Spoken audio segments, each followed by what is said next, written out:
Abidjan, épicentre de la pandémie de Covid-19 en Côte d'Ivoire. Une pandémie qui a grippé la machine économique et le fonctionnement de nombreuses entreprises.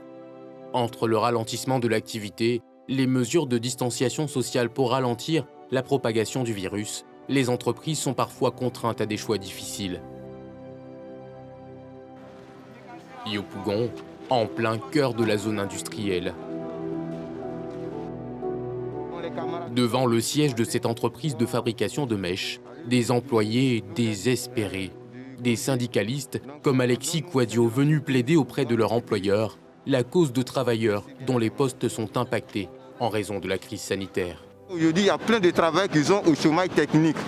Avec cette situation, nous vivons très difficilement dans les foyers. Nous avons tous des travailleurs qui sont à présent au chômage technique. Il y a des gens, compte tenu de leur âge avancé, ils sont à la maison. Il y a d'autres aussi qui vivent des maladies chroniques, qui sont tous à la maison, mais on ne sait pas comment ces personnes vivent actuellement. S'il y a des mesures d'accompagnement, peut-être que ce n'est pas une obligation, mais on négocie avec le patron. Pour ne pas que ces travailleurs meurent à la maison, on lui demande de nous accompagner. Un peu d'argent, parce qu'on n'a pas travaillé depuis 2 mois. On n'a pas de salaire, aujourd'hui on n'a pas de salaire. Ce mois qui est fini, le mois d'avril, là, on a travaillé seulement que 10 jours. 10 jours, c'est insignifiant. Alors, qu'est-ce qu'il attend faire pour nous, pour qu'on ne meure pas à la maison? C'est ce qu'on demande au patron.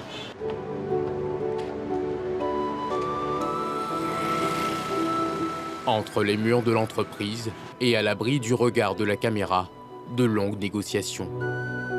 Lorsque les employés ressortent enfin, le verdict est sans appel. Ce document dit qu'ils sont au chômage technique. Ils ont eu 1 mois de congé. Mais compte tenu de cette pandémie, ils doivent reprendre aujourd'hui et ils sont venus leur donner un papier encore de chômage technique. Parce que la situation qu'on vit ne leur permet pas de rester à présent à l'usine. Notre entreprise est confrontée actuellement aux difficultés résultant de la pandémie de Covid-19. Nous avons donc décidé de vous placer en chômage technique. La mise en chômage technique de 30 jours renouvelable débutera le vendredi 1er mai 2020 et se terminera le samedi 30 mai 2020. Congé anticipé, puis chômage technique pour de nombreux employés dans cette entreprise. Ici, la plupart des travailleurs ont un âge avancé et souffrent de maladies chroniques, des profils vulnérables en cas de contamination au Covid-19. Alors ils sont les premiers à tomber sous le coup de la décision de l'entreprise qui n'entend prendre aucun risque au grand désespoir de cet employé. Jusqu'à présent, on n'a pas de mesures d'accompagnement. Je ne sais pas quand est-ce que ça va arriver, mais j'ai tous les problèmes actuellement. Je suis malade, je suis hypertendu. Moi, je suis hypo et je suis avancée en âge. Donc, je reste à la maison. Mais je reste à la maison, comment? Je me nourris comment? Mes enfants, je vais les nourrir comment? Je fais comment avec ma famille? Pour Tano Kouadio, délégué syndical qui a consacré 35 ans de sa vie à l'entreprise, la décision laisse un goût amer. Et d'autres encore qui ont le même âge que nous sont dedans. Et ils n'ont pas même aussi ancienneté que nous. Mais ils sont dedans. Pourquoi on arrange d'autres et puis d'autres aussi se sont méprisés. En Dokwa, dans la commune de Yopougon, c'est ici, à quelques kilomètres de son lieu de travail, que l'homme vit avec sa femme depuis plus de 20 ans. Bonjour. Pour ce ménage aux revenus modestes, chaque jour qui passe laisse le sentiment de lendemain encore plus incertain. Voilà, tellement là. Il me reste que peut-être 2 ou 3 kilos de riz. J'ai fini de manger là. C'est fini. Voilà, je vous présente ça. Il n'y a rien à manger. Et on ne sait pas quand. D'ici 1 mois, 2 mois, madame n'a pas salaire, monsieur n'a pas salaire. On vient de me remettre ce matin ce papier en disant qu'on m'a mis en chômage technique d'1 mois. Je demande au chef du personnel, ils disent qu'au jour d'aujourd'hui, eux aussi ils attendent qu'ils ne savent pas ce que l'État va donner ou le patron aussi va donner. Donc d'être à l'écoute. Pour le couple, la peine est double. Ils travaillent au sein de la même entreprise et sont tous les deux au chômage technique. Moi, mon cas, je suis pensionné. Puis j'ai problème des os, rhumatisme. Donc on nous avait donné les papiers, ils ont rempli, ils sont partis déposer. Quelques jours après, on nous a interpellés pour dire, le docteur est venu la vérifier, on doit aller s'asseoir. Comme notre âge a avancé un peu, on doit aller s'asseoir. Que le patron dit, après il va voir notre cas. Ils nous avaient rien donné. C'est ça, je suis venu m'asseoir. 4 enfants, une belle-fille et un petit-fils à charge. Des bouches à nourrir et des factures qui s'accumulent. Le couple ne sait plus à quel sein se vouer. Je n'arrive pas à joindre les deux bouts à cause du salaire. Et j'ai jusqu'à d'autres à l'université, 3 à l'université. Je n'arrive pas.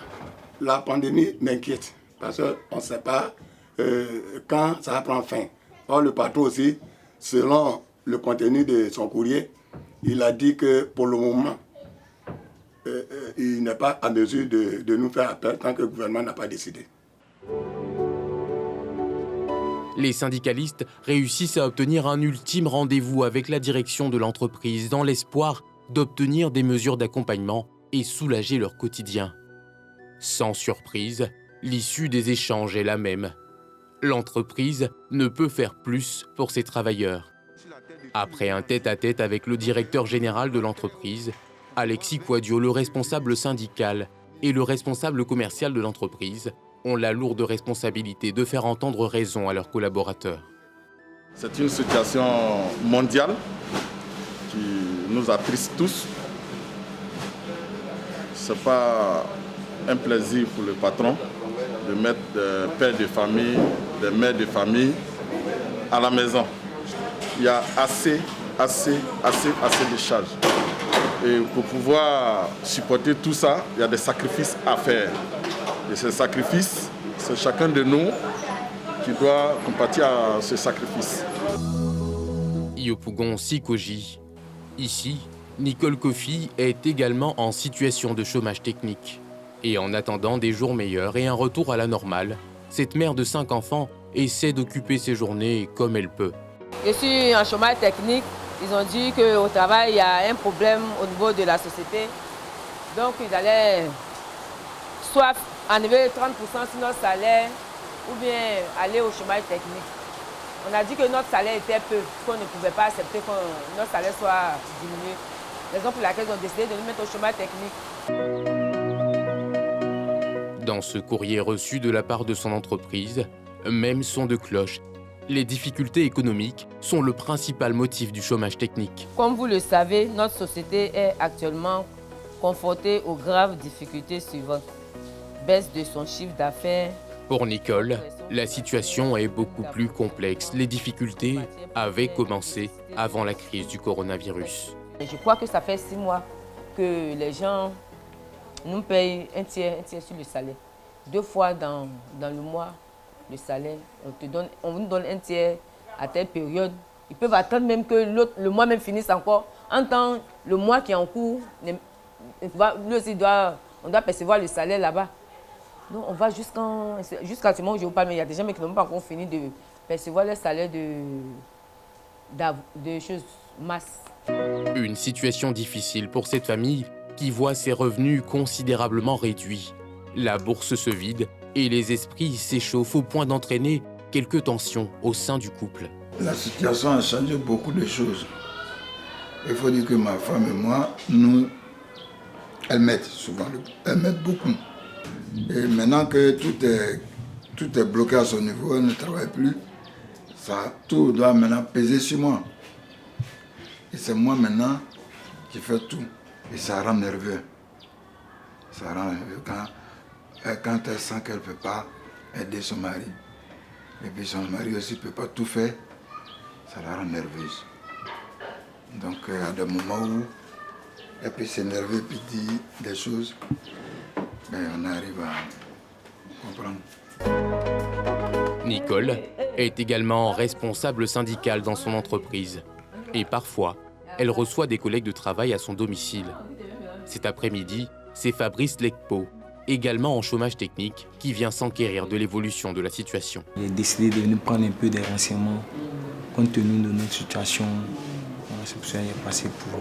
Quand nous sommes allés voir le DG, là, on lui a demandé pour le salaire d'avril, Il a dit, bon, il ne peut pas nous donner une date fixe. Mais à partir du 15, on n'a qu'à appeler pour voir si... ça peut être même avant le 15, c'est comme ça qu'il nous a dit. Ça peut être avant le 15, c'est ce qu'il va dire. Actuellement, on n'a pas fait les états. Donc, avant le 15, s'il y a quelque chose, ils vont le faire signe. Mais dans le cas contraire, le 15, là, on n'a qu'à appeler pour voir.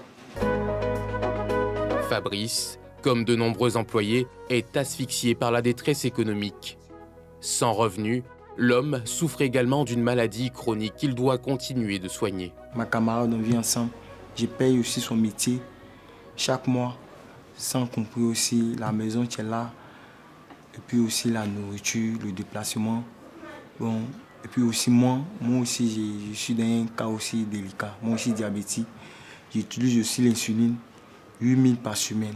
Donc ça me fait pratiquement 4 insulines dans le mois. Il y a tout ça aussi qui est là. Bon, si quelqu'un qui n'a pas de salaire, peut-être 2 mois, il vit comment?